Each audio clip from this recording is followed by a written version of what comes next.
So everyone that submitted applications under SPC's competitive program funding should have gotten feedback from Ryan Gordon here at SPC or Greg Shermito. So everyone should have what they need in order to put in final applications. If you don't, or you are looking for some information, please feel free to reach out to myself or Ryan. We're happy to help. Specifically, the update I wanted to quickly go over with everyone is that we're in the final stages of forming our selection committee. So in years past, we had separate selection committees for the CMAQ, the Congestion Mitigation and Air Quality Program, and the SPC TA and SMART programs. So again, with the combined competitive funding guidance, these programs are all rolled together. So we're looking at one unified committee. So I'm going to try to share my screen quickly. Is that okay, Leanne? Sorry. Let me see if I can hide that. Yeah, that's fine. Okay. So hopefully everyone can see that here. This is the makeup of the selection committee proposed for this TIP update. So we have, different numbers of representatives from different groups, planners, PennDOT districts, transit, et cetera. You'll see that active transportation gets one representative, that being in the form of one main representative and then an alternate. So traditionally, this has been someone from like Pittsburgh and then another organization outside of Allegheny County. So Leanne has been working on coordinating this. She's, I think, talked to a couple of people or has thought about a couple different people, who would be good candidates there. I guess the only thing I have to say is that, this is your representation in this process. So if anyone has any feedback or comments about, those organizations or who they believe is best suited to do that, we certainly welcome that. I think that's really pretty much what I have to say here. I just wanted to keep it really brief. So again, if anyone has anything to add, feel free. Otherwise, talk to Leanne and she'll be coordinating this with you.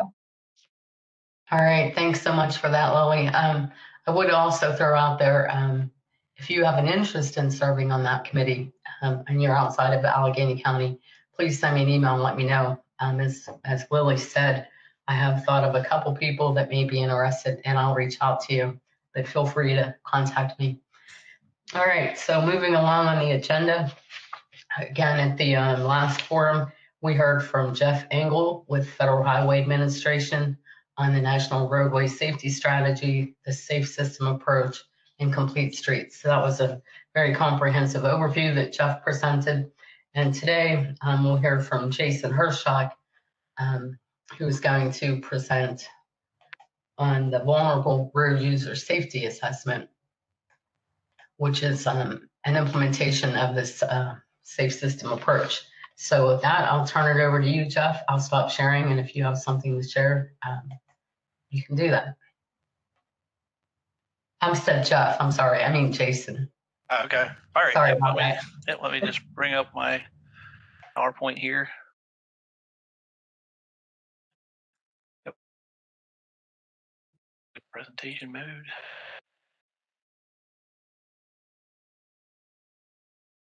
All right. Does everybody see my slides here? All right. No slides. No slides? I do not see it. Oh, all right. Let me see this again. All right, there and share. Is it? Got it. All right. Let me slide some of this out of the way. Okay. All right. Well, yes. Hello, everybody. My name is Jason Hershock with Pennsylvania Department of Transportation. I manage our safety infrastructure program, the HSIP program, a bunch of other things. So I'm going to talk to you today about vulnerable road user safety assessment and give a state and national perspective of VRUs. I just need to bring back my...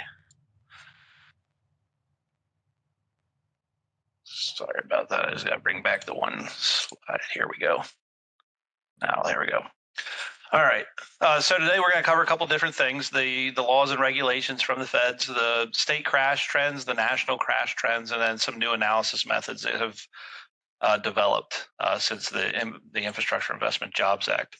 So with the federal laws and regulations, most of this has come from the new Infrastructure Investment Jobs Act. I shouldn't say it's too new. It's been around since November 2021. With that came a new vision and purpose for the HSIP program. It added HSIP penalties, one of which I'll get into here. And then also the VRU assessment report requirements, one of the things that we've met with SPC about and several other planning partners. The VRU definition, what is it? Based on what the US DOT says, and then the introduction of the SAFE system method in law. So with the Infrastructure Investment Jobs Act came a new national HSIP vision and purpose. So the new purpose is to ensure America has the safest transportation system in the world, as you can see there. And they also have a policy that the US DOT and the FHWA strive for zero roadway fatalities, because they view that zero is the only acceptable number of deaths on our highways and roads and streets. And anybody's familiar with the Pennsylvania Strategic Highway Safety Plan knows that we are also a towards zero deaths state. So we've adopted that towards zero deaths goal. So some of the new rules, there's many of them, but for this group specifically, we're going to focus on the vulnerable road user rule. And that came from, the Infrastructure Investment Jobs Act in November. So what is it? If a state's vulnerable road user fatalities account for 15% or more of total highway fatalities, the state must obligate 15% of the HSIP funds that are allocated that next fiscal year toward the vulnerable road user types. That's pretty big lift for us. Pennsylvania is currently over that, over 15%. We're just under 16% for the first year assessment. The FHWA further came in and said that a state has to be under 15 or 14.5% because they require states to round up to the nearest whole number. So a lot of people think that's not a big deal, but in Pennsylvania, that's at about 6 more VRUs. So to get out of the penalty, that tacked on another 6 VRUs a year to be able to get out of that penalty. And then when the rule was enacted back in November 2021, Pennsylvania automatically triggered this rule. And then we're also going to trigger this rule again in federal fiscal year 24, which starts up October 1st. Made us have a really, really quick time to scramble to try to get a project. You can see the initial note we had was very short time frame. So many of you are maybe aware of the pedestrian countdown timers that we tried to do the first time around. And we just had meetings with all the different planning regions about new options as we're doing these vulnerable road user assessments. And these assessment reports will guide us in how we do future VRU projects. So we weren't really sure what to do for the VRU assessment. We just knew that the law said it was going to be required. But in October of 2023, we were able to, October of 2022, we were able to get more guidance from the FHWA. And basically, the assessments must be completed by November 15th, 2023. So that's not far away, just down the road. Not a lot of time to do a comprehensive study that we would like to have done. The nice thing about this is it will be part of the Strategic Highway Safety Plan process from this point forward. Since we just completed ours in 2022, this will be added as an appendix to the existing Strategic Highway Safety Plan, but we'll revisit this in 2027 for the new 2027 one, SHSP. And the main purpose of the assessment by the guys is to evaluate the state's safety performance for peds and bikes, and then to develop and improve safety areas in what's called high risk areas. And we already had a meeting with everybody about that. What the high risk areas are. So just to define again, one of the big things that changed was what a vulnerable road user is. So per the Federal Highway Administration's guidance, it's a non-motorist, it's a pedestrian, a pedicyclist, or a person on a personal conveyance. So basically that translates to somebody that's walking, biking, or rolling. The FHWA further clarified that a vulnerable road user includes a highway worker on foot, so not somebody that's operating a piece of equipment, but a flagger or somebody of that sort. And then it does not include a motorcyclist. And further guidance is that it doesn't include e-bikes, it doesn't include equestrian riders. There's a couple other things in there. It's really just the non-motorized pedestrian and cyclist. And then why is it important? They clarify the VRUs are susceptible to fatal and serious injuries, and they account for a growing share of all transportation fatalities. And that's the truth in Pennsylvania and across the United States. So how to do the VRU assessment? We had to use a data-driven safety analysis method. It's very detailed in the 19-page memorandum that came out, but we were using 6 years. We did exclude 2020 crash data because of the pandemic and how a lot of locations were closed down, and it just changed patterns of how people live. So not really an accurate data source for patterns of pedestrians and cyclists. And then we added several other crash data characteristics from other sources like video log and Google Maps and our RMS system. And the main point of that was to come up with high risk areas. And just in the past, we would have probably used just specifically crash data, but the requirements have us using things like demographics maps from the census data, the user demands of different areas. So those were all combined to make up these high risk areas. And they're broken into two different categories, geographic, so almost like a hotspot. Where are the crashes currently happening, or do we have history of? So we have multiple locations across the state. SPC had several. Then we have the systemic, which are based on risk factors. So what are risk factors that VRUs have when it comes to crashes? So those are identified. They're not specific to any area, but we can deploy numerous proven safety countermeasures to help combat the VRU crashes. And then I'm going to go through a couple slides here for statewide crash data and then through the national crash data to show some trends. Some of you may have seen this if you were in the VRU meeting that we did with SPC, but these are the common vehicle and pedestrian collision types. So the straight where a vehicle is driving down the road and a pedestrian crosses in front of the vehicle, gets hit. So that's common for pedestrians. You can see that the left turn is also a very common collision type. We also did the same for vehicle to bicycle. So you can see what the most common are the right cross and the left cross.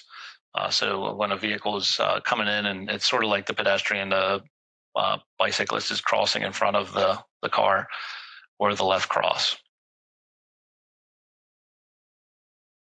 Statewide, we have about 120 to 130 crashes a year, and of that, VRUs make up less than 4% of total crashes. So you might say, why is it important if it's only less than 4% of crashes?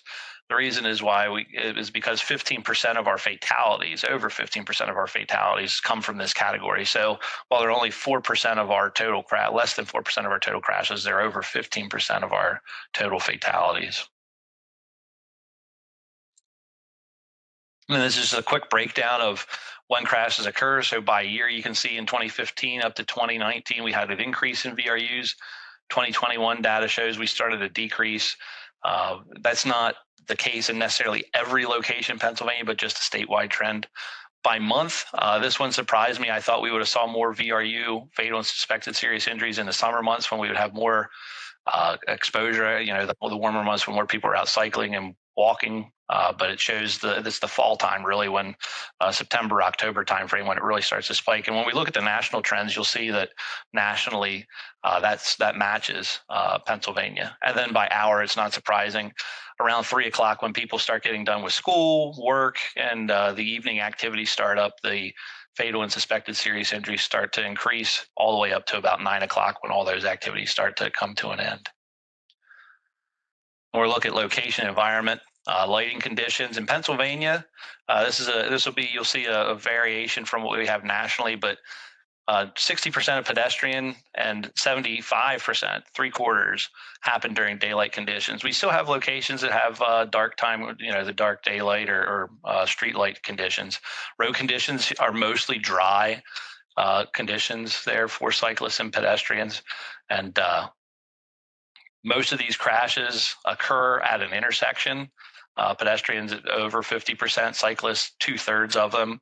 But you will see that the mid blocks do account for a majority of the pedestrian fatal and suspected serious injury. And then for the cyclist, while it's only 1/3 of the crashes, it's almost 50% of the fatal and suspected serious injuries. So, and again, that's just because at a mid block, you're going to have higher speed vehicles colliding with either the cyclist or the pedestrian. We also looked at impairment statewide. It's between 5 to 20% for each planning partner area, about a 10% statewide. So this includes the impaired vehicle driver, the pedestrian, or cyclist. While not the highest percentage of possible contributing factors, this is still something Pennsylvania needs to consider when dealing with VRU crashes. Another important aspect that we're required to look at by the federal memorandum is the speed of vehicles. And so we identified that for pedestrians, 25 mile per hour and 35 mile per hour posted speed limit zones are the highest for pedestrians. This shows simply lowering a speed limit does not make a road safer. A true speed management strategy is necessary to reduce the speeds. The top chart shows that as speeds increase, the likelihood of a greater injury or fatal injury increase. This is not a surprise, as a faster vehicle has significantly higher force. Now, this is for the cyclists. Again, 25 and 35 mile per hour speed limits are the highest for cyclists too. And again, it echoes what we just saw for pedestrians. Simply lowering the speed limit does not make the road safer. We need to adopt true speed management strategies to reduce the actual speeds. And again, the top chart shows that as speeds increase, you can see all the way up to 55 mile per hour there, that the likelihood of an injury sustained by a pedestrian or a cyclist increases greatly. And then the final chart here for Pennsylvania is the top left is majority of the VRU crashes happen in an urban environment. And I'll just focus you in on the 4% rural. You're going to see a variation for that nationally, but in Pennsylvania, 96% urban, 4% rural. So it still shows that we still have some things that we can do in rural areas, but a lot of the work is done in urban areas. The bottom left, about a quarter of the crashes happen on state road only, but you can see that there's a combination. Another quarter happen where it's the intersection of a state and local road, and then just under 50% on local. So while it's heavily, while the crashes happen everywhere, it shows that we really need to focus on the problem on all types of streets. On the right side, you can see that the state roads are overrepresented with fatal and suspected serious injuries. 42% of the fatal and suspected serious injuries occur on a state road. Now for some national trends. So this is pedestrian fatalities from 2012 to 2021. So the pedestrian fatalities have increased nationally by over 2,500 since 2012. Pedestrian numbers are rapidly increasing nationally. You could see in Pennsylvania, we were leveling off or even going down for some of this. The nationally, only 28% happened during daylight. So if you see that down at the bottom where it's like the little sunshine symbol, and 28 happened during daylight, where 72 occur at nighttime. This is much different in Pennsylvania, where 60% of the PEDS crashes happen during daytime hours. So a big difference between Pennsylvania and national data. And the national data also shows 70% of these pedestrian crashes include a male, while only 30% are female related. When we go to the pedocyclists or cyclists here, they've increased nationally by over 230 since 2012. Much smaller part of the VRU problem is the cyclists. The pedestrians make up the bulk of this issue. And the cyclist numbers are rapidly increasing nationally. Again, while they're sort of leveled off at the state level. Nationally, only 28% occur at daytime. This is significantly different than Pennsylvania, where 72% occur during the daytime. So almost completely opposite. 72% of the crashes, of the cyclist crashes occur, or excuse me, 51% occur at nighttime nationally. And then the national data shows even a higher percentage of males are included in cycling at 87%, while only 13% are female related.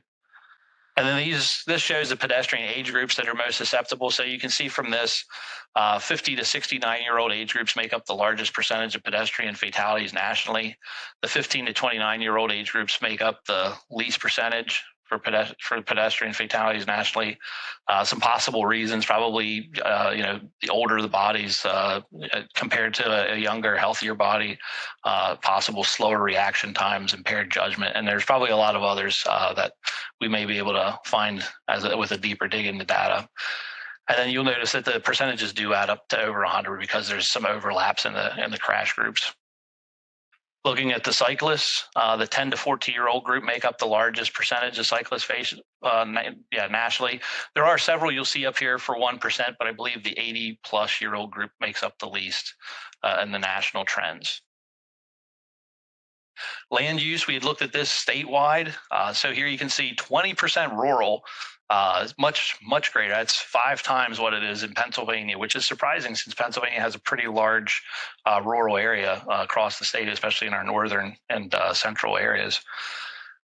When you see the month, though, that does match up with what the state data shows. We see that spike starting in September and peaking in October. So a lot of people have said about maybe that's when school starts back up, colleges start back up, more activities start coming around too with those activities. So that may be something to look at down the road. Bicyclists doesn't necessarily follow that trend. You can see for the month it does peak in those warmer summer months and starts to tail off in the fall, where it really drops into the cold winter months of November through February. But again, the rural is at 24%. So where we're looking at 4% VRUs in Pennsylvania, it's 24% rural. So rural areas are a much larger issue for the national perspective. And then just some of the methods that have come out of the Infrastructure Investment Jobs Act. Some of you have heard about the SAFE system approach. You can see the very nice pie chart here, but the principles of the SAFE system approach, we try to minimize the kinetic energy, the moving speed a vehicle has when it connects with a pedestrian or a cyclist. And you can see in the outer circle that those principles are death and serious injuries are unacceptable. The humans make mistakes. Humans are vulnerable. Responsibility shared. It's not just on the pedestrian. It's not just on the driver. It's shared. The safety is proactive. We have to, again, get into that systemic method to try to reduce some of these, not just wait till the crash occurs. And redundancy is critical. We don't just treat one area, but we try to treat the whole system. And then the objective of a safe system approach are the pie pieces that you see there. Safer people, right? If people are more conscious of, maybe I shouldn't run this red light, or I shouldn't try to walk across the crosswalk when it's not time for me to do so. The safer roads, obviously, if we design a safer road, it could help reduce some of these crashes. As vehicles get safer, not just the new aspects where we're getting the sensory and all those things, the autonomous vehicle stuff, but just making sure your tires are good, your headlights are working, those types of things. Safer speeds.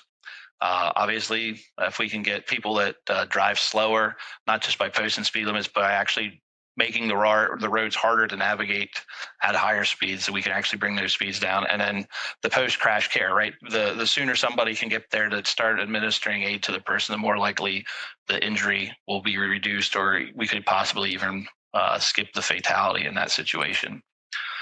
And then just another method is the AASHTO Highway Safety Manual, second edition. This is underway. I'm a member of the NCHRP 1771A panel that's coming up with the second edition. It should be released in late 2024. We're going through the final version of that right now. I have a meeting at the end of November to finalize it and then send it out for balloting in early 2025. But there will be a whole new chapter 4 on pedestrians and bicyclists. Things that'll cover is guiding principles, the predictive methods for bicyclists, indirect safety countermeasures for peds and bikes, how we integrate peds and bikes into the roadway management system, and special considerations like school bus or school transportation and accessibility compliance. So that is what I have, and I thank you for your time.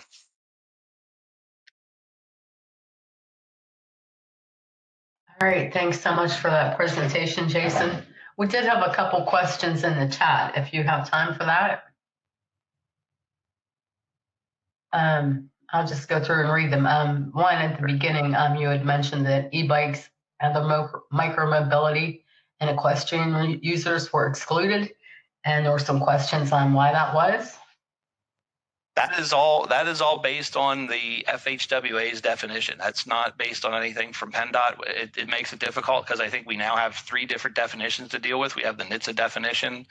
There was a previous penalty assessment where we had to do non-motorized users, and that included, the equestrians and everything there. And then we have the FHWA version from the Infrastructure Investment Jobs Act, which they said they really wanted us to focus on non-motorized, and so they view the e-bike as a motorized version.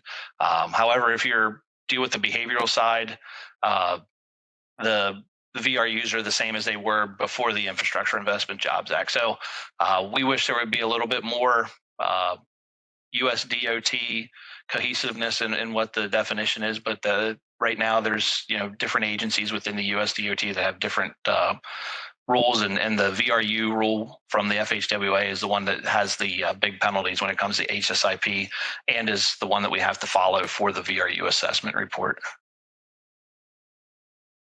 All right, thanks so much for expanding on that. Again, looking through the chat, a lot of what we have are comments there, which I can share with you later, Justin. There aren't really questions to be answered so much. And if there are no other questions at this point, we'll move on to the next topic on the agenda, which is just a second, Leanne. This is Seth Davis from PRT. I think some of us were out during the VRU presentation to SPC, and we weren't able to download it from the Teams invitation. So if that's available somewhere else, it'd be great to share that for the more in-depth presentation to SPC on it. So. Okay, you're talking about the consultation meeting that was held in late August? Yes. Okay. Yeah, is that available, Jason? Yeah, they're just going through and taking any kind of notes that were made. If some people had asked, if a location could have an extra intersection added to it. So some of those are being adjusted, and once that's all done, so you should expect to see that at some point this month for everybody to be able to see. Great, thanks, Jason. Yeah, thanks so much for that, and thanks for that question, Seth. All right, any other questions for Jason at this time? All right, hearing none, we'll move on to the next presentation, which is a PennDOT Active Transportation Update by Trish Meek, and I will share your slides, Trish. Thanks, Leanne. So as soon as I see them, we'll start. All right, are you seeing it? It's trying on my computer. Okay. Make sure I have the right ones shared.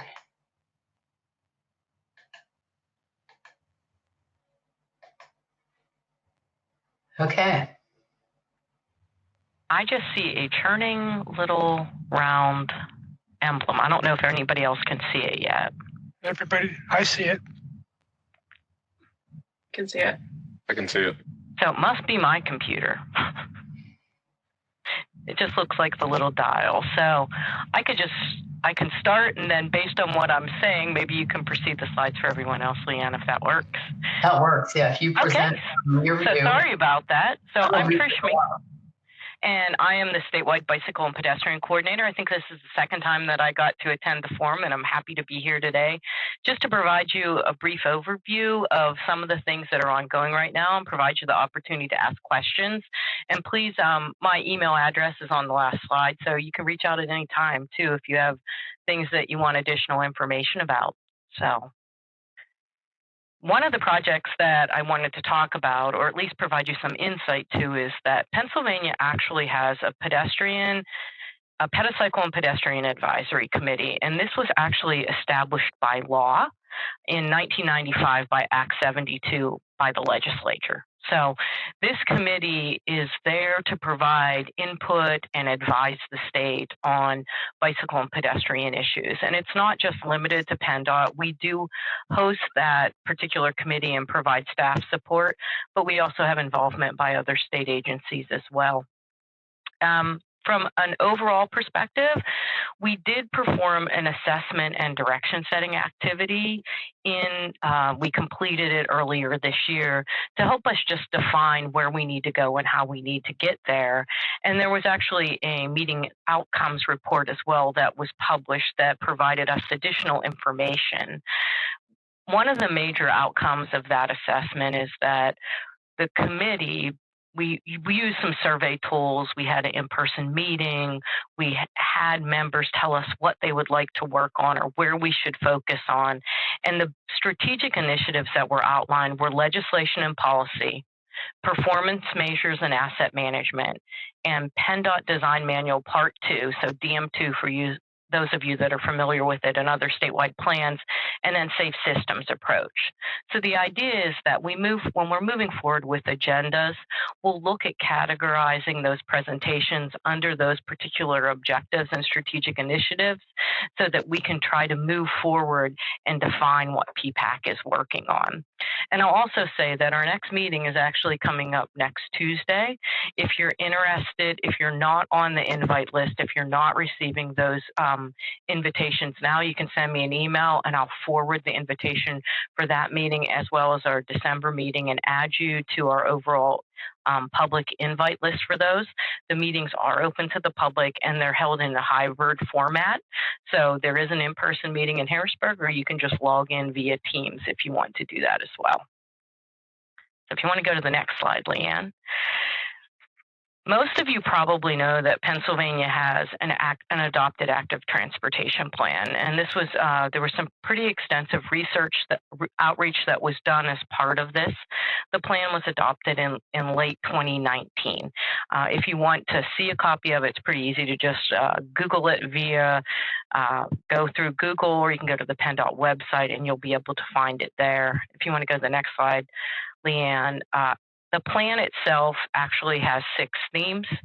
So it focuses on safety, transportation equity, connections, leveraging partnerships, improving public health, and increasing economic mobility. And I will just say, related to theme number 1, enhancing safety, there are a lot of activities that are ongoing related to the vulnerable road users. And the presentation just appeared on my screen, so I won't have to clue you in now, Leanne. And we're working on some other activities related to education as well, as I'll talk about a little bit later in the presentation. But theme 5 is really interesting. So from improving public health perspective, I think that there's definitely much more of an emphasis on this now than maybe there was in 2019. And we are actively working with the Department of Health and DCNR as well, and DCED from an interagency perspective to see how we can start to move things forward, not only from a PennDOT perspective, but from other state agency perspective. So if you want to go to the next slide, Leanne, when I talk about this theme related to enhancing safety, this is right out of the plan itself, that we need to implement additional education and enforcement programs to reduce crashes and provide a better sense of security for people who walk and bike. And if you want to move forward to the next slide, Leanne, there are specific recommendations in there about developing age-appropriate curriculum. Right now, we don't have anything in the state of Pennsylvania that is a formal document that could be used as curriculum in our public schools. And we do want to do work with the Department of Education to try to find ways to implement additional programming on this. We know that some schools are out there and they're powerhouses and they're working on this, and some it's just not a high priority at this point. We know that they probably want to do it, but how do you work it in? We want to find ways to make it possible, to make it very easy to do so. For example, when we were out talking to some PennDOT staff across the state, there are safety press officers for each of the engineering districts in PennDOT. And one of the suggestions we had from one of them was, what if you actually developed curriculum that substitute teachers could use when they go into the classroom? So instead of putting on a video or doing something else, there could just be something that's ready-made for them to teach related to bike and pedestrian safety. And we thought that was a great idea, and that's probably something that we will be pursuing.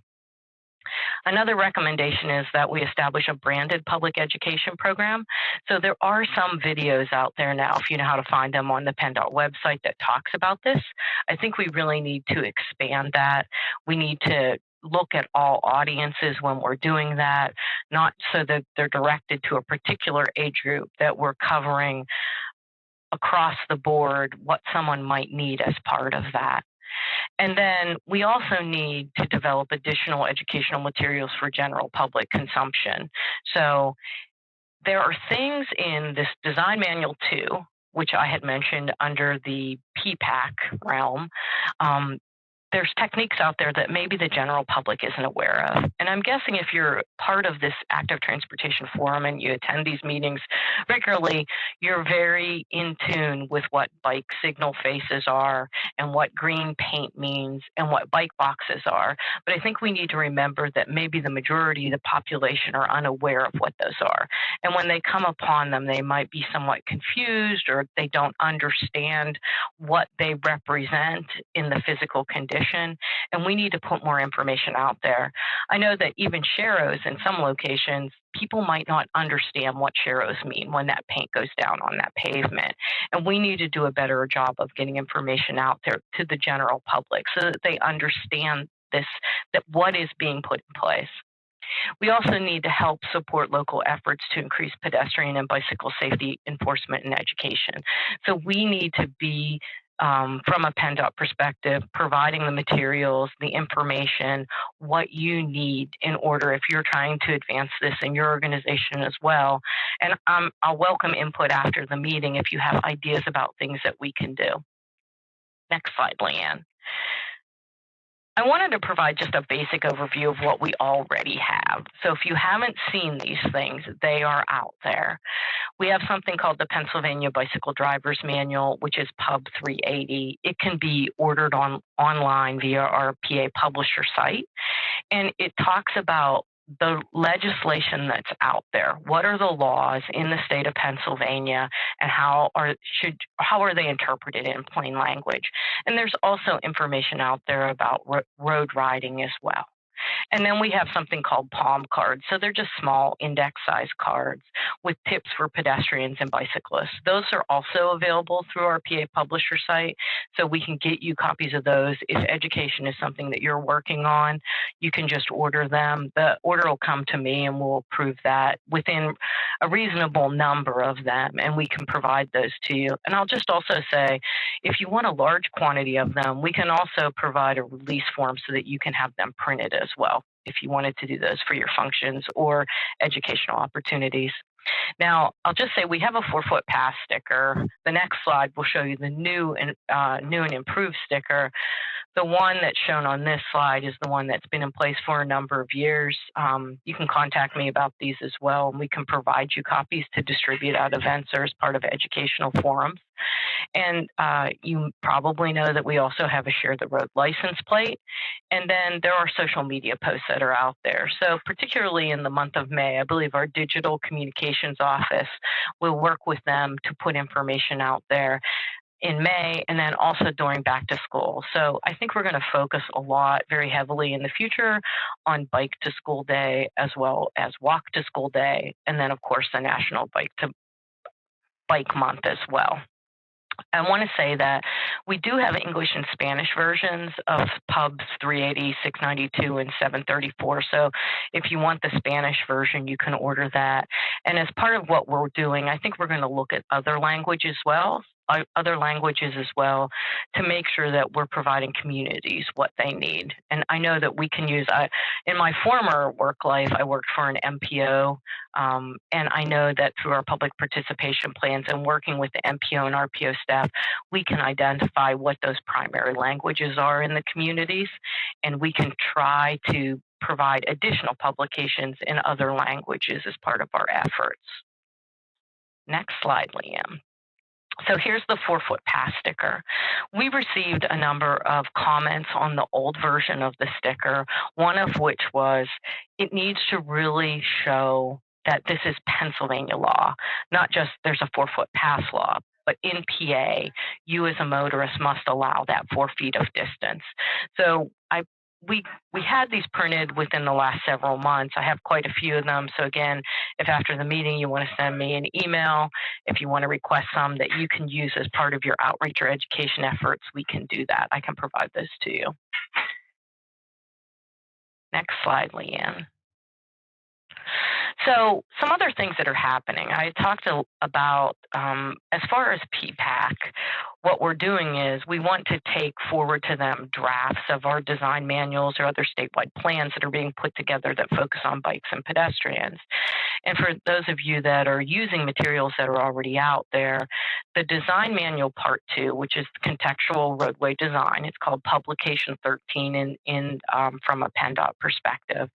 Chapter 14 was updated a number of years ago to look at bicycle facilities and what we, from a PennDOT perspective, permit. So that is adopted and in place. And if you would Google this, it will take it to you online. I can also send you a link to this if you want to look at it as well. But we have a couple other chapters that are underway right now. one of which is pedestrian facilities. And we will be having a presentation on this at the PPAC meeting next Tuesday. So if you're interested in hearing that, the consultant that's managing and working on this chapter for PennDOT will be there to provide just some basic information and a time frame. There's an internal working group that's been looking at the information. We're working with the consulting team, and we're still in the draft phase of this. So PPAC members and alternates will actually be given an opportunity to look at that material and provide comments as well after the meeting. There's also a traffic calming chapter that's being developed. I'm not on the internal working team with that, and I haven't seen that information to date, but I know that that is being prepared and it will be coming forward. Next slide, Leanne. We also have been working on, and this predated me starting with the department in June of 2022, a mid-block crosswalk and trail crossing policy. So this has been in draft form for some time now. It is out currently for something called a clearance transmittal, where it's routed through appropriate parties for review and comment. It's the second round of that. So it went out for review and comment previously. The policy was revised and updated, and it's been sent out again for additional comments. The intent of the policy is to develop, so we need this actual policy so that it can be incorporated into PennDOT's Pub 46, which is our traffic engineering manual. And what it will do is it will establish guidance to standardize the use of traffic control devices at mid-block crosswalks and trail crossings. So from the perspective of what needs to happen, creating clear procedures for not only requesting them, installing them, and maintaining them at mid-block and trail crossings. So from the perspective of just a little bit of knowledge here for everybody, the only entities that are permitted to actually install and maintain these types of devices are local authorities as defined by Pennsylvania law. So municipalities, counties, there's some other entities that could be defined that way based on what their roles are related to transportation infrastructure. But nonprofit entities are not allowed by law to install and maintain these. So what you see in the slide there related to, there may be a signal there. There might be associated signage or pavement markings. And I think that that's one of the things that the procedure clearly defines, is that moving forward, we're going to be looking for those entities to actually execute the agreements. And there is something called a shared use path right-of-way agreement, a legal document that is used to start you start the process with it. It is routed through signatures, and then that is the legal document that allows the installation and requires continued maintenance of those particular traffic control devices. As soon as it's finalized, I don't know, Leanne, if you want, we could actually schedule another presentation and talk to the group about it. If you found that that would be helpful from an educational perspective, I'd be happy to do that. We're hoping that this is will be in place within the next couple months. The comments are due from the individuals it was distributed to on, I think it's next Friday. So it's 9/12, maybe it's sooner. No, it's next Tuesday, actually. That's when the comments are due. The actual date when it will be finalized will be dependent upon the number of comments that we receive and how long it takes to revise the document. And then it needs to run through a formal approval process. So hopefully it'll be done by the end of the year and not the end of the year. I hope it's sooner than that. But I can also provide additional information at the December 5th meeting if that's helpful. So next slide. I don't really need to talk about the VRU safety assessment because Jason provided a really detailed update on that, but it is something that PennDOT has been focused on. The highway safety team has been working on these issues for some time now, and they did do very extensive outreach to interested parties. There was an interested parties list that was developed, and a number of meetings were held. I was able to attend the SPC meeting in person. It was very well attended from both a hybrid and in-person perspective. So the community here was well represented as part of those conversations. There will also be an update on that assessment as well at the PPAC meeting next Tuesday. So there's a lot of overlap of some of the things that I'm talking about today there as well. And I think the next slide is my closing slide, if I'm not mistaken. So this is my contact information. Reach out to me if you have questions after the meeting. I'll be happy to answer them. And I don't know if you want to go through the chat, Leanne, and ask them to me. I'm seeing them come through, but it's tough to do the presentation and follow them at the same time. Yeah, that is difficult, and I'll be happy to go through and read them. One, does mid-block trail crossing include a rural trail crossing of a state road where there are no intersections nearby? Yes. Say, not within a quarter mile or so.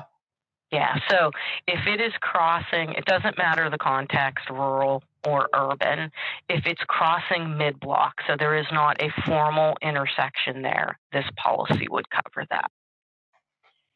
Okay, and then I think you did kind of address the next question. When do you think the mid-block crossing policy will be finalized? Yeah, we hope by the end of the year, hopefully before the end of the year. And again, I can provide you, even if I don't attend the December 5th meeting, I could provide you a written update if you want to provide that. Yeah, that would be great. Sure. I'll put that on I made note to put that on the December agenda, so that would be great, Trish. Next question, this I guess refers to, does it include a road without an intersection? Specifically the crossing of Red Bank Valley Trail with PA 28 East.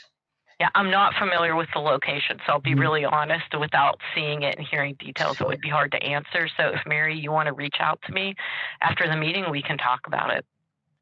All right, and then the last question, is there a current plan of education for the general public, or is this still in the works? Yeah, we're working right now to develop a detailed scope of work for a consultant to be able to develop that curriculum and the education for both the school and the general public. I know we have those materials that I mentioned there, but I don't think that we have anything that's been formalized in the past. I know that there have been efforts to do some work at the statewide level, and so we're working currently on pulling together that information. We don't really have a time frame, but I'm hoping that it would be rolled out incrementally.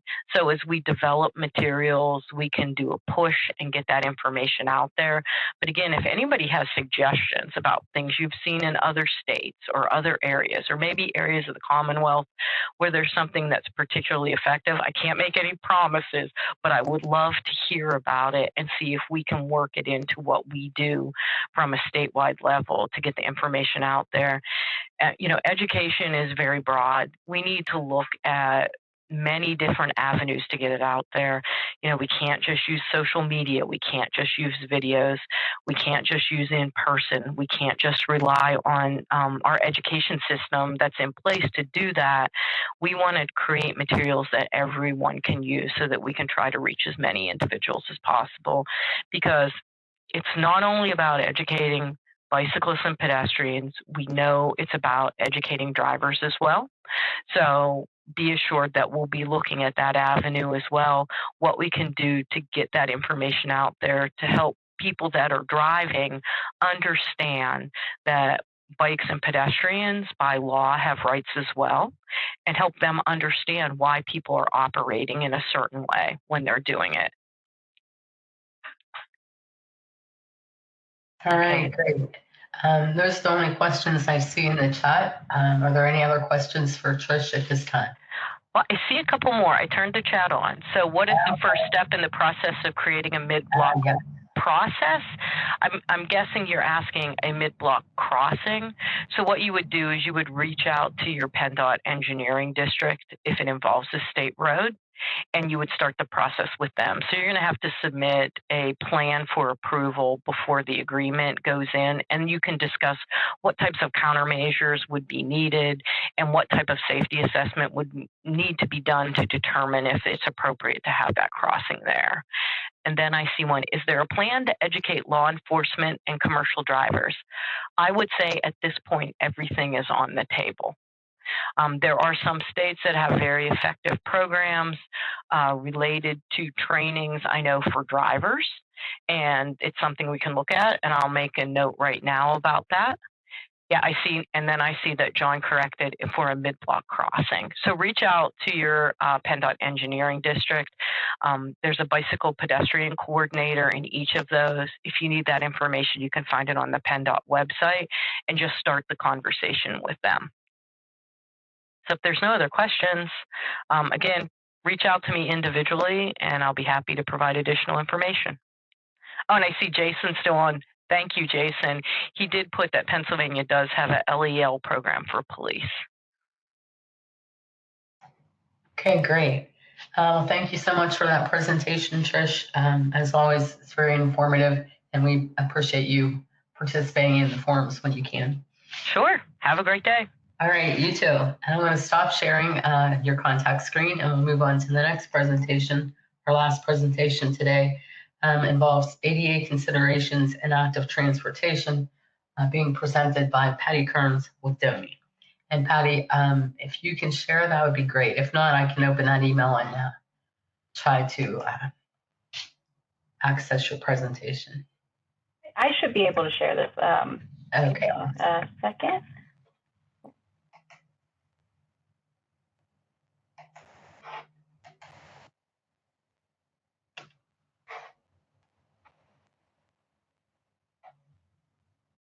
Okay, let me know when you can see my slides here.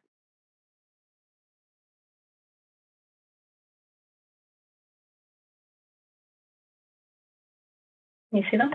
I can see him. Okay, perfect. As Leanne mentioned, my name is Patty Kearns. I'm a project manager with the City of Pittsburgh's Department of Mobility and Infrastructure.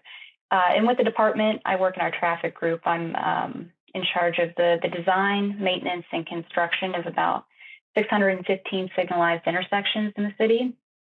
And as you can imagine, we deal with ADA considerations a lot with our signal upgrades. So with this presentation, let me move to the next slide here. Here's a quick agenda. I'm going to go into a quick overview of ADA, which I'm sure most of the people on the call are familiar with. A couple statistics as it relates to more specifically our visually impaired users.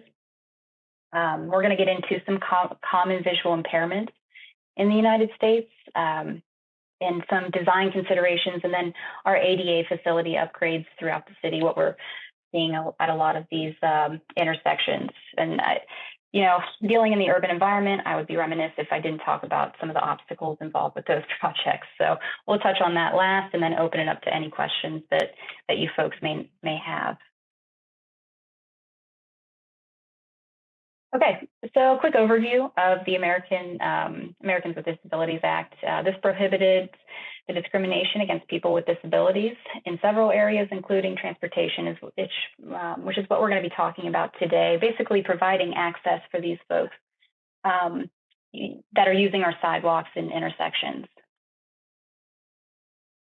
So I'm going to be using these two terms pretty frequently throughout my presentation. The first is a blind individual or blind user, and I'm sure you guys may be familiar with this definition, but just wanted to go over it. It's the inability to see. It also includes severely impaired or absolutely no sense of sight.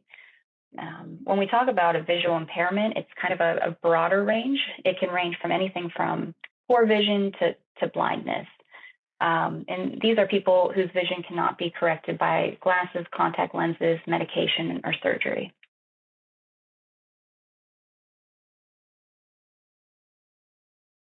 So here are a couple of statistics about our visually impaired users. 7 million Americans suffer from visual impairments. 1 million of those are considered blind, and then 6 million have some form of vision loss. And this is from 2017, the CDC estimates. A couple of statistics I also want to point out are that only 2% of blind individuals have access to a seeing eye dog. and only 2% of visually impaired individuals use a cane. So I want to point that out because when you're at an intersection, these individuals may not stand out to you. And we almost have to treat every pedestrian as, you know, having a visual impairment because we just don't know.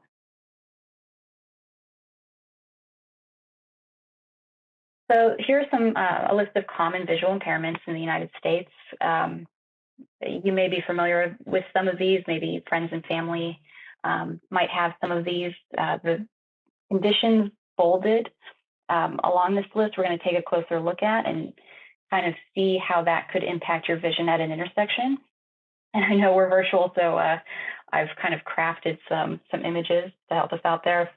But one thing I want to mention is that diabetic retinopathy, and I'm not sure if anybody's familiar with this, but it's actually predicted to increase by 50% by 2030. So we're seeing a higher number of individuals that are impacted with this, these visual impairments. Okay, so I just want to clarify that I am not an optometrist. My skills are in transportation and traffic engineering, but this is my rendition of what glaucoma could, how glaucoma could impact your sight at some of our intersections throughout the city of Pittsburgh. So these intersections are slightly different, have slightly different pedestrian facilities at them. They're both on the east end of Pittsburgh. And I just want to note that they're also slated for improvement soon. So just in case you were concerned, we are going to get some updated pedestrian facilities here. A couple things that I want to point out here are the different pedestrian crosswalk pavement markings. So on the left, you'll see our high visibility piano key crosswalk markings. And then on the right-hand side, you'll see that older border line of the crosswalk. Another thing I want to point out here are the pedestrian signal heads or lack thereof, those countdown timers. So on the left-hand side, you'll notice that this intersection doesn't necessarily have a pedestrian signal head. And then on the right-hand side, you'll see that if you can make it out all the way across the intersection there, we have an outdated pedestrian signal head there. Another thing I want to point out are those yellow DWS pads, and we'll get into this later, but it is really important that they stand out and contrast with the sidewalk markings. So moving on, here's an example of central vision loss, and it's basically what it says. Your central vision is impaired in some way. And this could impact how you're seeing the crosswalk. As you can kind of see on the right-hand side, some of these crosswalk lines could be mistaken for maybe a stop bar or something like that. And then depending on where your impairment occurs in your sight, it could hinder how you're seeing the PED signal head. So it's really important that we place these in intuitive locations, basically directly up from the crosswalk, so these individuals can spot them easily. So our last example here is that example of diabetic retinopathy. And this kind of a sporadic, so there's sporadic spots on your vision. They all look differently depending on your level of vision loss and things like that. But you can kind of see, again, it's very important that we place these pedestrian signal heads in an intuitive location. And the piano keys come into play here as well. Their benefit to the crosswalk, because you can kind of pinpoint them a little bit better.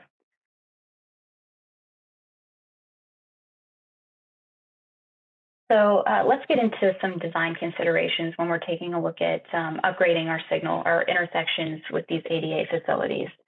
One thing I want to point out is that these visually impaired users aren't using DWS pads for orienting themselves or aligning themselves with the crossing. And that's because we have things like diagonal crossings and things like that. The DWS pads aren't necessarily being placed for orientation anymore, and therefore these individuals can't necessarily trust them to orient themselves with the intersection. So they're actually using the taper of the curbs at these crosswalks to orient themselves with the crossing. So I don't know if you can see my mouse here, but on the right-hand side, you can kind of see the taper. They'll orient themselves with the depressed portion of the curb and align themselves that way. And for that reason, split ramps are preferred. Obviously, they'll help these individuals align themselves a little bit better. And these ramps should send travelers parallel with the crosswalk. We definitely don't want to send these individuals into the middle of the street or anything like that. Another thing to mention is that even though these DWS pads aren't necessarily being used for orientation anymore, they're still helpful to indicate to the pedestrian that they're entering into traffic. So don't eliminate them from your design.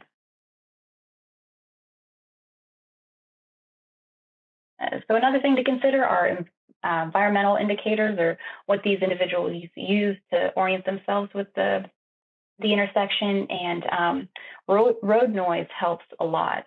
What we've heard is that they'll use road noise to align themselves, especially on those complex intersections where they can't use curb tapers to really orient themselves.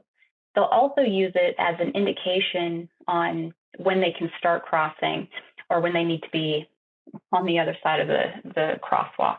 So for that reason, mid-block crossings can be pretty hard to locate for these individuals because there is no stoppage of traffic. So they can't necessarily hear that there's a change at these locations. Another thing to consider is that complex signal phasing aren't necessarily intuitive. And what we've been hearing is these individuals will sit at these intersections for a couple minutes in order to get familiarized with the phasing, whether it's like a normal two-phase signal or they have a left turn phase in the signal. They'll actually make note of that as they're listening to traffic and use that in order to cross the intersection safely. So with traffic signal design, we have technology and methodologies improving all the time. And we just need to be cognizant that these individuals can't necessarily keep up with all the crazy methodologies that we're using. And in those cases, maybe the use of an accessible pedestrian signal or an audible message might be helpful. Another thing that I want to mention are the leading pedestrian intervals, or LPIs. And for those that aren't familiar, these are the 3 seconds head start that a pedestrian is given before their walk time, or I guess before the vehicular traffic gets the green light. So these are very helpful to remove pedestrians from the conflict zone before traffic is given the ability to make the right-hand turn. However, if we have visually impaired users or blind users listening to traffic to start, they won't necessarily go with that LPI. So the benefit is lost there. And then you have them starting to cross as traffic is going. And if they haven't gone with the rest of the pedestrians, the driver may assume that they aren't crossing. So they've stopped paying attention to them. And you may have a safety concern with that vehicle if they're trying to make a right-hand turn, if that makes sense. So it's definitely something that we're aware of, and we try to pair LPIs with accessible pedestrian signals, or APS, those audible message cues when possible.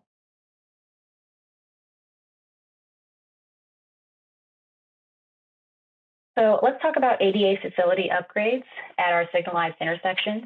And this is the portion of the presentation that I know most about, just because I deal with these signal upgrades all the time.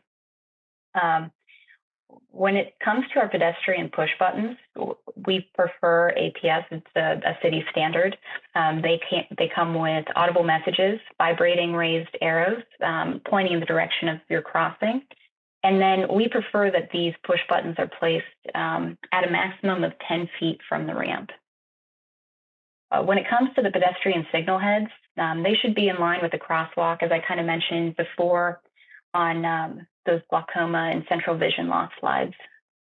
Another thing to mention is that the surroundings behind the pedestrian signal head should provide contrast. You never want to put one of these signal heads, before in front of like a neon sign, for instance. I would have difficulty seeing that, and I don't necessarily have a visual impairment. So just something to think about as you're placing these facilities. And then when it comes to ADA ramps, we like to provide contrast between the DWS pad and our sidewalks. And for that reason, we like to use yellow, again, just to make it easier for these individuals with the visual impairments to spot. As I mentioned before, we like to orient these ramps parallel with the crossing, and we prefer that they be split ramps, just again to help these individuals align themselves with the crossings. When it comes to ADA facilities at unsignalized intersections, it becomes a little bit more difficult because you don't have those audible cues. A lot of the times you can't control whether traffic stops or not. Obviously, you have the stop sign, but as we've seen recently, a lot of people assume that they're optional. But when it comes to stop controlled intersections, sometimes we'll suggest, a form of traffic calming to slow down traffic so that we don't run into a major safety concern. Sometimes we'll restrict parking and install bump outs at these intersections to improve visibility and shorten the pedestrian crossing. And then again, we like to use those high visibility piano key pavement markings just to kind of make these crossings not only visible to our visually impaired user, but drivers as well. When it comes to ADA facilities at bike lanes or bike infrastructure, we like to use the green markings to indicate a conflict to cyclists and also our visually impaired users that might have low vision or partial vision. We also like to place the DWS pad along the conflict area. And one thing to note there is that these DWS pads should have a minimum width of 3 feet so that they're identified with a cane. And I haven't mentioned this, but we actually had a training a couple months ago where an individual came in, blindfolded a lot of the staff, and then we crossed some of these intersections throughout downtown Pittsburgh. And it definitely is eye-opening. I mean, there were a couple DWS pads that I missed with the cane. I am an amateur, but still it's more difficult than I think we give them credit for. So just something to think there. We need to give them these tools in order to be successful, because it can be a scary thing crossing an intersection without the gift of sight. Another thing to mention here is that, if you have an odd intersection with bike lanes on one end, you want to make sure that your minimum walk time accounts for those push buttons or poles being set farther back. So if you have your pole on the other side of the bike lane, you really want to measure your minimum walk time between the two poles as opposed to your crossing, because you want that individual to be able to stand at the push button until it's safe to cross, and then move up to the DWS pad and cross the street safely.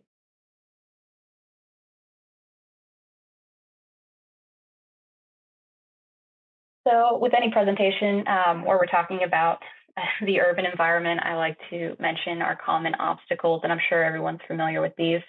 But this is not a finite list, just a couple of the common ones: basements and vaults, utilities, and right-of-way. Up at the top are some pictures of a basement we encountered, or basement or vault that we encountered while trying to put in an ADA ramp. I want to say it was last October in downtown Pittsburgh.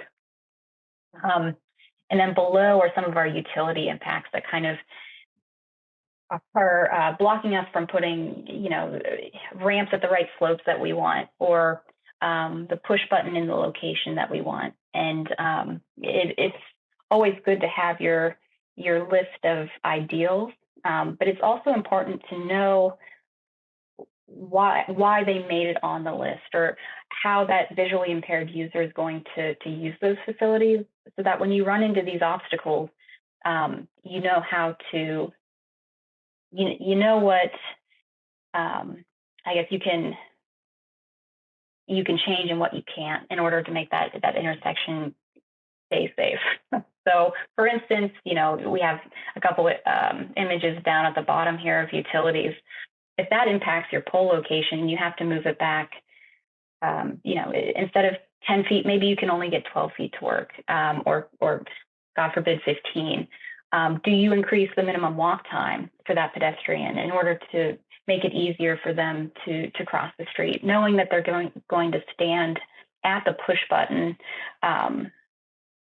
before they go up to the DWS in order to be able to know when it's okay to cross, things like that.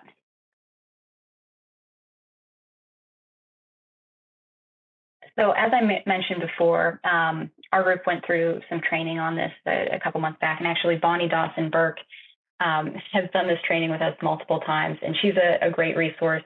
She is actually a retired school teacher from Pittsburgh Public Schools, and she taught for students to use Braille as well as these facilities for many years. And now she's training engineers how to put them in, which she's very good at, and I highly recommend her training. If I've sparked some interest into this topic for you at all, I highly recommend reaching out to her and her team, because she can provide more insight on this. And if you're interested in some of the projects that we have going on in the city of Pittsburgh, you can always visit our Engage pages for our traffic signals group, traffic calming group, and as well as our Complete Streets group. So with that being said, I'd like to open it up to any questions if there are any. I can't see the chat, so I'm going to stop sharing and then maybe go over those questions. Thanks so much for that, Patty. There is a comment in the chat which you may have addressed, but I'll wait till you have a chance to look at that. About the location, 10 feet from the ramps. Yeah. So we use 10 feet as a maximum placement. Obviously, we like them as close as we can get them. And I think the extension arms that you're mentioning are, correct me if I'm wrong, those support posts. If it's an extension arm for those push buttons, that's when we have a pole outside of the reachable space or outside of the sidewalk. And we try to avoid that at all costs. In the city of Pittsburgh, we try to avoid those extension arms just because they're a maintenance headache. And anytime when you have, that extension arm go down, or even if you're familiar with a stub pole, the stub poles are hit pretty frequently for us. And as soon as that facility goes down, then they're no benefit to anybody. So we try to avoid that at all costs.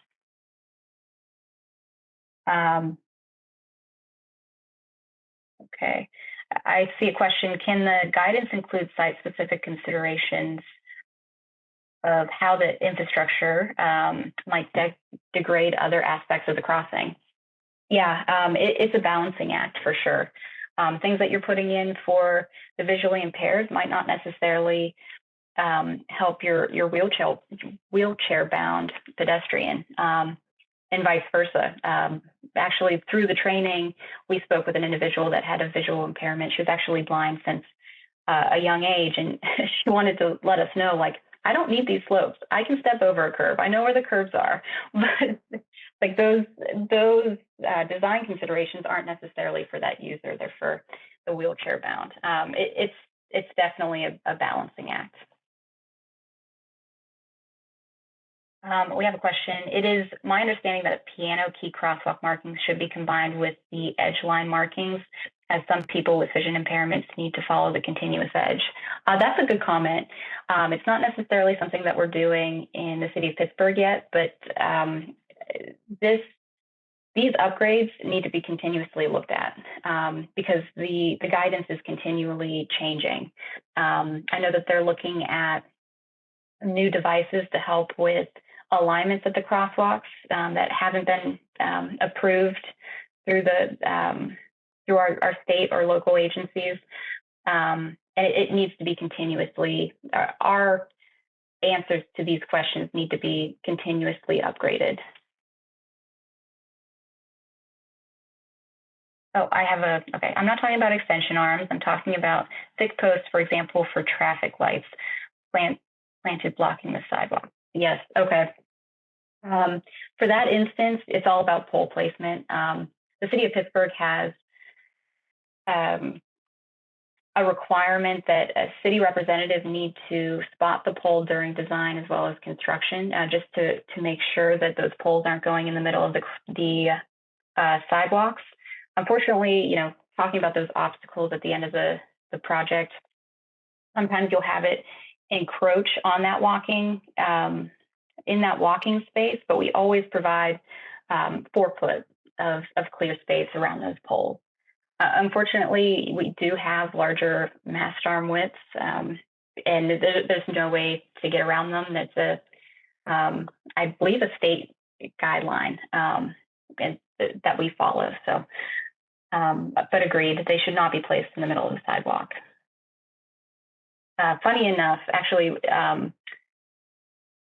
another ADA upgrade that we like to include at our intersections are the ground-mounted controller cabinets. In the past, these controllers were mounted on our traffic signal poles and they weren't cane detectable. So we're also upgrading that as well, to kind of help people from walking into our infrastructure or being blocked by our infrastructure.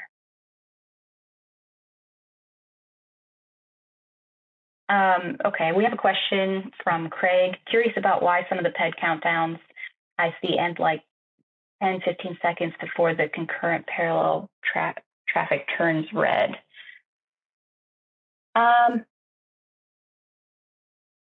If you could send me an example of that, I can look into it. I'm not.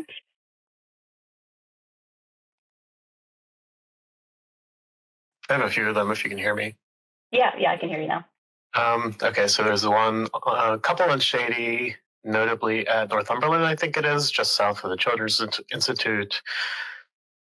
At Lilac and Beechwood. Those are 2 that I pass by often, but I know there are more. Okay, so that might be an issue with the timing. We might have a walk time in there that doesn't extend to our max green time, and that's something that we can look into.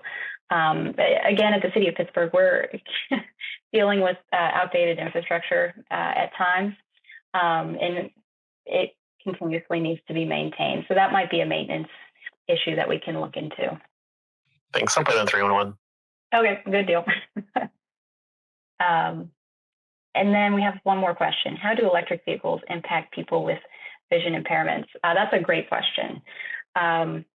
So I kind of talked about road noise before, and unfortunately, these electric vehicles don't make a lot of noise. And we actually heard a story from an individual where he's basically explaining that these individuals have 2 separate mindsets. One individual will sit at an intersection for 30 minutes, waiting for a safe time to cross, listening to traffic, listening to the phasing, and calculating the safest possible crossing.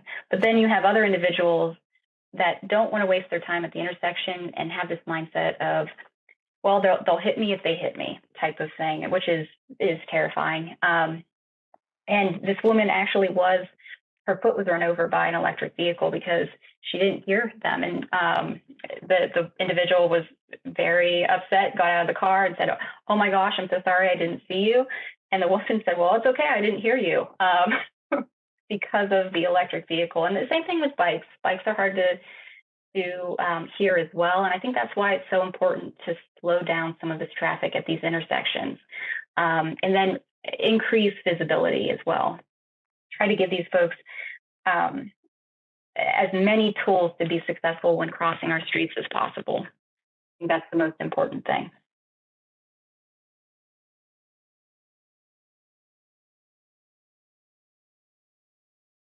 All right, great. I don't see any other questions in the chat. I'd like to thank you very much for that presentation, Patty. It was very informative. And we'll just give it a few seconds here to see if anyone else has a question before we move on to the final segment, which is roundtable updates. Yeah, thanks again for the opportunity, Leanne. Yeah, I really appreciate you doing it. Yeah, no problem. All right, seeing no other questions. Yeah. Oh, yes, go ahead. Sorry, I'm trying to figure out how to type this, but I do have a question. I think the simulations of the vision impairments is really helpful. And I wonder if there could also, I can imagine a presentation that combined those with the attentional vision impairments of drivers when they're going at different speeds. In other words, right, the narrowing of the cone of vision as people drive faster. I think that could be a really effective combination, understanding that you have groups with very different, that are approaching these crossing points, these points of conflict points with, as we're describing it, literal vision impairments, and then we need to be understanding those in context. Yeah, absolutely. The vision window of a distracted driver shrinks exponentially. And at an intersection where you have a visually impaired pedestrian, that is a recipe for disaster. And that's another reason why, we're seeing that traffic calming and those bump outs to improve sight distance are so important, because you really need to physically slow down vehicles and make them pay attention at some of these intersections.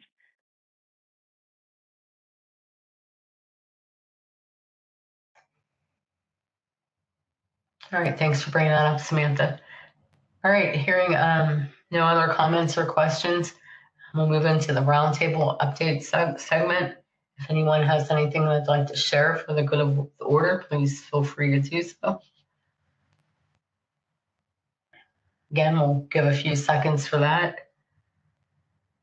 And on the agenda that was sent out, you do have future meeting dates. Our next meeting will be Tuesday, December 5th. And hearing no updates or questions, we'll adjourn, and thank you very much for your time today. Have a good day.